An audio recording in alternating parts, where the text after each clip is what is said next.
Welcome back to Farnham Flint for the second part of our pike handling video.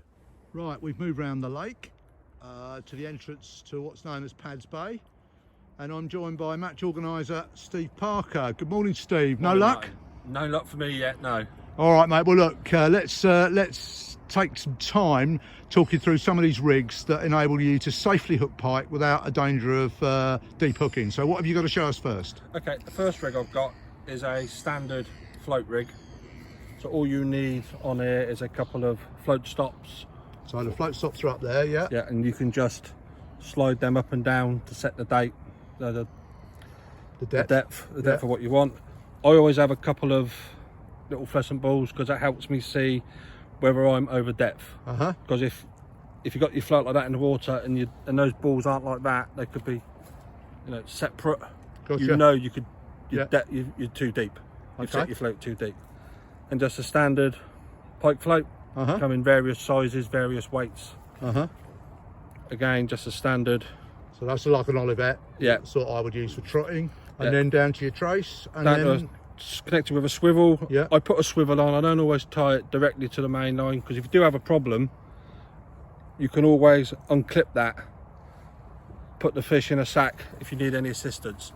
Then you don't have to keep cutting the line and remaking everything. That makes perfect sense, Steve. And then let's get down to the business end. Down the business end, I have a single hook which I put in the tail. And a not particularly huge hook either. No, it's a number 6. That's a small 6.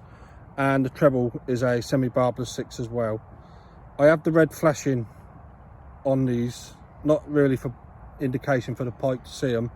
That's on there for me, so I know which one's got the barb on. So the barb is only on one of those 3 prongs of the treble, and that's the one that goes in the bait, and the rest are barbless, yeah? That's just to keep the barb in. Understood. And it comes off that easy. Now, the advantage, Steve, of a float rig, presumably, is that you've got the bait set just on the bottom, and the takes from the pike are pretty instantaneous, yeah? Yeah, you can see them pretty much straight away. And have you ever or rarely had a deep hook pike on a float rig? No, I think you can get them, but that's because you've not paid attention. Right. And the main thing with pike fishing is paying attention to your rigs, what's out there. You can't be, say, pike fishing at night and getting in your bivvy. It's not like carp angling where you get a run.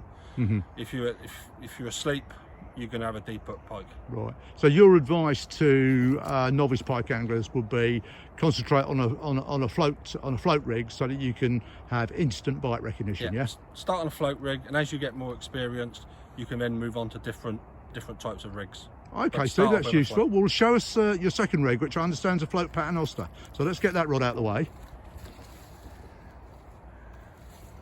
So talk me through this one, Steve. Right, this is at the float end, exactly the same. You've got your stop knots, cut the beads, and you've got your float. With me, with these, I use a wire up trace. Right. Because if you're dead baiting, or this is very good for live baiting on the river in the locations where you're allowed to do it. Because with a fish on a live bait, it can go up the line. Yeah. But as you can see, if it's up there and a pike takes, it's still on the wire trace. Up trace of about 2 foot of wire there, between the bottom of the float and the paternoster. Paternoster, yeah. Okay, show us the paternoster rig. So you've got, it's just that with a clip. Standard helicopter rig, really. Yeah. And about 1 foot of wire there. And show me again how you've got the dead bait hooked. This, I've got it hooked slightly different, because if you imagine this is in the river and you're floating like that, you would get that. Right. So you want the single hook at and you basically want it facing head first. Yeah. So it's fluttering naturally in the current. Yeah. Yeah. So it gives movement to the bait, and the pike will obviously think that's more attractive. Understood. Understood entirely. So, and then down the bottom we just come to a very simple 1 ounce lead. Yeah. And I have it with this, and you can set the depth. So when that's in, I know I've got in a weed bed, that can be in the weed, but this is going to be out of the weed, and it's on a weak link. That's about 4 or 5 pound line. So if you do get in a snag with it, you can pull and break, and this all comes back. That stays behind, so you're not leaving a trace in the water for a pike to pick it up. Well, that's really useful, Steve. So I mean, just to summarise, normally you'd be fishing a standard float rig with a dead bait just over depth, but in running water or over the top of weed, you'll use a float paternoster. Yeah.